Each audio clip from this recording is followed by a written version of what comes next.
Charles III gêné par le bruit devant maison, l'étonnant caprice du roi d'Angleterre. Vendredi 17 mars, le tabloïd britannique The Sun a dévoilé une étonnante anecdote sur Charles III.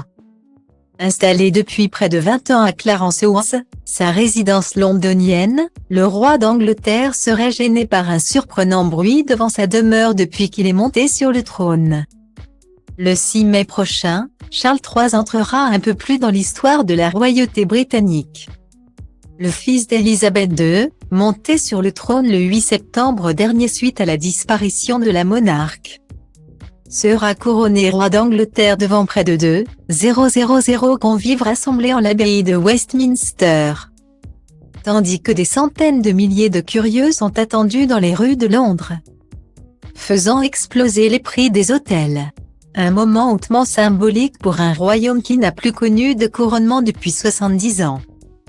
Mais l'époux de Camilla Parker Bowles n'a pas attendu d'être couronné pour exercer son pouvoir et son influence. Il a également montré durant les premières semaines de son règne quelques signes de nervosité. Comme lorsqu'il a pété les plombs face à un stylo récalcitrant au moment de signer un document au pays de Galles. Car les Britanniques le savent bien depuis 74 ans qu'ils l'observent, Charles III est un personnage clairement moins effacé que sa mère. Doué d'une personnalité bien plus affirmée.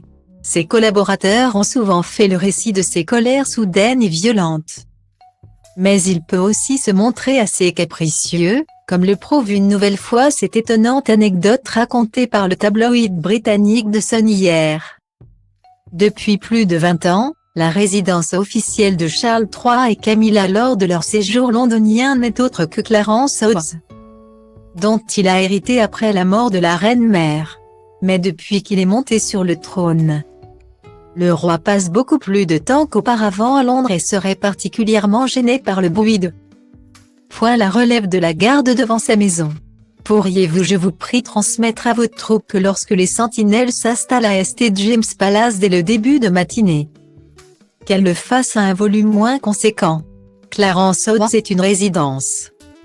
Les personnes y vivant apprécieraient, aurait-il écrit dans une note à un officier de l'armée, un changement de garde qui empêcherait le roi de se concentrer sur ses tâches matinales, ou de faire la grasse matinée lorsqu'il en a l'opportunité,